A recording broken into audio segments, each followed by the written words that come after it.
Everyone, welcome my new blog. কেমন আছো সবাই? আশা করি অনেক ভালো আছো। আমিও অনেক অনেক ভালো আছি। ভালো থাকবোই বা না কেন, যাচ্ছি আমি ঘুরতে। কোথায় তোমরা দেখতেই পারবে। তো ফাইনালি আমরা বেরিয়ে পড়লাম। এখন আছি আমরা উবেরে।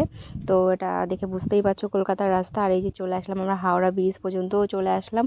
আমার ট্রেন ছিল 10টা 40-এ হাওড়া থেকে। তো আমরা চলেই এসেছি প্রায় স্টেশনের সামনে। তো এই যে লাগেজ নিয়ে টানতে টানতে যাচ্ছে, আমার সাথে যাচ্ছে আমার বোন স্টেশন অবধি দিয়ে আসতে। কারণ ভাবছি একা একা যাব, তো বোনকেই বললাম চল একটু দিয়ে আয়, তো যাচ্ছে দিয়ে আসতে। আর এখানে আমি এই যে ও বসে আছে। আর এখানে আমি ট্রেনের জন্য ওয়েট করছিলাম, কারণ 10টা 40-এ ট্রেন ছিল। তো সেই টাইম মতোই তো আসবে, তার আগে তো আর আসবে না। টাইম আমি একা একা কোথাও যাচ্ছি। মানে একটু নার্ভাস লাগছিল। ঠিক আছে, মানে এর আগেও আমি হয়তো কারোর সাথে গেছি বা এসেছি, হ্যাঁ গ্রুপে গেছি, কিন্তু একা একা আমি যাইনি। তাও অনেকটা দূর, আমি ফার্স্ট টাইম একা যাচ্ছি। পুরো জার্নিটা তোমাদের সাথে শেয়ার করব, দেখতে থাকো।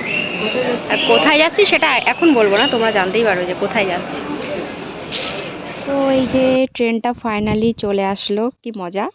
এবার আমি একা একা যাব, খুব এক্সাইটেড, ঘুরতে যাব একা একা, এই ফার্স্ট টাইম। হ্যাঁ আগেও গেছি আমি। তো 10টা 40-এ যেহেতু ট্রেন ছিল, 10টার মধ্যে ট্রেনটা দিয়ে দিয়েছে, কারণ সবসময় আগেই দেয়।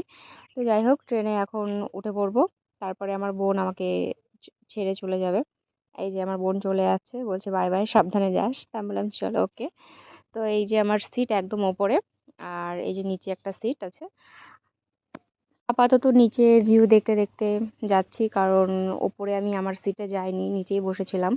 তো দুপুর হয়েই গেছে, এখন লাঞ্চ করব। এই যে লাঞ্চে বাড়ি থেকে খাবার পাঠিয়ে দিয়েছিল, অনেক কিছু, 2 দিনের খাবার পাঠিয়ে দিয়েছিল। কারণ ট্রেনের খাবার খুব একটা ভালো হয় না, সেই পয়সার নামে পয়সায় যায়, খাবার তো একদমই খাওয়া যায় না। তো মা অনেক সকালবেলা উঠে অনেক রান্না বান্না করে দিয়েছিল, সেগুলোই খেয়েছি। তো খেয়ে দিয়ে এই যে আবার একটু নিচে বসেছিলাম। তো ভিউটা দেখো, জাস্ট খুবই সুন্দর লাগছিল এরকম। ট্রেনে যাওয়ার জন্য তো আলাদাই একটা মজা, কেন বলো তো, সাইট সিনগুলো এত সুন্দর হয়, সাইট সিনগুলো দেখতে দেখতে যাওয়া যায়। তো এর জন্য ট্রেনেই যাচ্ছিলাম। আর দেখো জায়গাটা কি সুন্দর, ব্রিজ করা। আর নিচে না একদম পুরো বালি ছিল, পুরো শুকনো। যাই হোক, ভিউ দেখতে দেখতে চলে আসলো আর একটা স্টেশন, অনেকক্ষণ পরে একটা স্টেশন দেখতে পেলাম। আর এদিকে এই স্টেশনগুলো কেমন জানো, ওই যে আমরা আগে ছোটবেলা আহার দেখতাম না ভূতের, ঠিক সেরকম স্টেশন।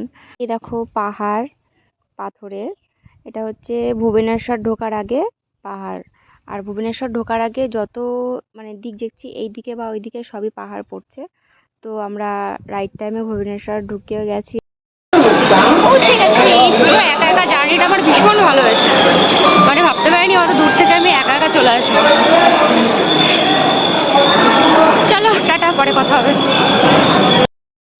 এই যে ট্রেন থেকে নেমে এখন বাসে উঠে পড়েছি।